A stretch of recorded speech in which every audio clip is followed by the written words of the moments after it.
Alright, y'all, so today I'm going to do a very quick review of Mobile Suit Gundam 0080 War in the Pocket, the OVA. I haven't really done too many anime kind of reviews on this channel, but I wanted to give you my thoughts on this. I recently got the chance to view it and give you my thoughts on it. Now, in terms of my history with Gundam first, I watched the original series, I've seen, of course, the movies, and I've seen a little bit of some of the other shows, but I wouldn't call myself a expert or even a, kind of I guess I am a fan of Gundam, but not like a sort of like nerd, if you will, into the whole genre of Gundam, because there's tons and tons of OVAs and TV shows and series.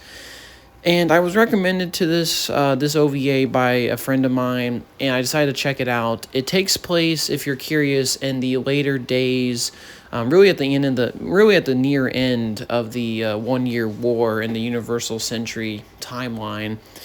And yeah, I just wanted to give you my thoughts on this. Now, the big thing about this OVA is it's told through a perspective of a child, and we get basically it's a child's perspective for most of the OVA, a kid called Alfred or Al, and we get to see the war of the Universal Century, the 1 year war. You know, you got the whole Zeon forces, the Federation forces, mobile suits, Gundams, yada yada. We see it all through a perspective of a child, and a child who's like excited about all this war stuff, excited to be involved. Look at all the giant robots. And then, like Gundam usually does, breaks down the characters and obviously makes it a really clear anti-war message. And by the end, it really becomes something heartbreaking, to say the least, by the end of the OVA. And this is also a pretty short OVA. I mean, it's only 6 episodes long.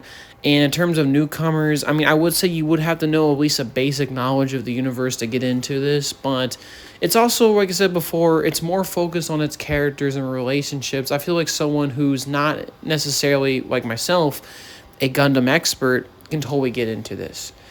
And I thought this was a great OVA. Just to give you my initial opinions, this was fantastic. It's one of the best Gundam things I've ever seen. It's one of the best anti-war shows, pieces of fiction I've ever seen.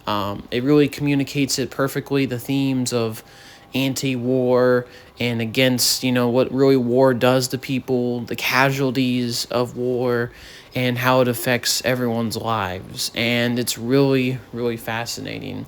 And it's also, like I said, there's a sense of wonder in this OVA. You're seeing everything through a child's perspective, and in a way it's kind of a bridge or sort of a gateway to the audience, right? We're seeing how awesome these mobile suits are in the perspective of the war from this child, which obviously it's skewed and he doesn't really understand the real ramifications of it all. So let's start out with my pros.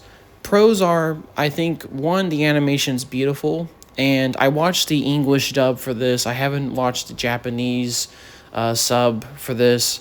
And I gotta say, first and foremost, the English dub is fantastic. I really didn't have too many complaints. The dubbing was really well done. All the voice actors they got for it did phenomenal jobs. The sound effects, the redubbed audio effects really make the English dub great. It makes it really much like a cinematic experience, and it's really, in my opinion, like the perfect way to watch this. Like I said before, haven't seen the Japanese sub, so I can't really tell you which one is better in terms of dialogue or voice acting quality, but just from, like I said before, listening and watching the English dub, the quality is really good. The animation also, even though this came out back in 1989, is brilliant. It's great. It's really well drawn, really well animated. The scale is really good. It's got that classic 80s anime feel, which makes sense. It came out in that time period, but it was really well done, and I really enjoyed it. I also think, and I already kind of touched upon this earlier, I think the story of it is really well done. Seeing everything through this child's perspective, seeing the last days of the war, and just like I said, the tragicness, or I don't even know if that's a word, but the tragic nature of this OVA, and like I said, how this is very much a strong anti-war message that's prevalent throughout, is really presented very well here. And like I said before, a lot of it is seen as just the consequences of war. Characters are motivated by what they believe is right and what the conflict is, and are just, like I said before, throwing their lives away in such a conflict for what they believe is right. Doesn't necessarily make it, I guess, just because of the tragic loss of life. And obviously, when Bernie dies at the end of the OVA, it's really tragic. It's sad. It's heartbreaking. And obviously, the realization, it's sort of, I guess you can call it PTSD that Al has at the end of the OVA, realizing that his friend that he is really bonded with at this time did this thing to do this thing because he was motivated, because he felt like he couldn't just stop fighting and give up, that he had to keep fighting. And, the more sensible thing is to leave. Ironically, if he left, then, he may have survived. But, and then, like I said, the realization that his friend is lost, and really what Al realizes about war at the end of it. It's really strong, and it's really heartbreaking, man. It's really heartbreaking, especially considering the fact that the mobile suit that the Zeon was using, Bernie, and the Gundam that was piloted by Mackenzie, which is another character in this OVA, it was hinted these two possibly had a romantic interest in each other. And then, ironically, even though they don't know it, they're fighting against each other in a war, and that's basically already, ending at this point, because by the end of it, the 1-year war had ended. And yeah, man, it's really sad. It's heartbreaking. It's really emotional. And it really gets, like I said before, how war is really just hell. War is awful. And I get it, like I said before, a lot of media, I think, a lot of media, of course you can argue, oh, that's a simplistic theme. I think, being that theme about war is very important, and I think that a lot of media fiction definitely need to make sure that, like I said, war is not a game. It shouldn't really be glamorized. It's serious. War is hell, and it's exactly what happens here. But yeah, that's kind of my wrap up of my pros on this. In terms of my cons, I can't really think of any. I know people kind of say, oh, the kid's stupid, especially with working with Zeon.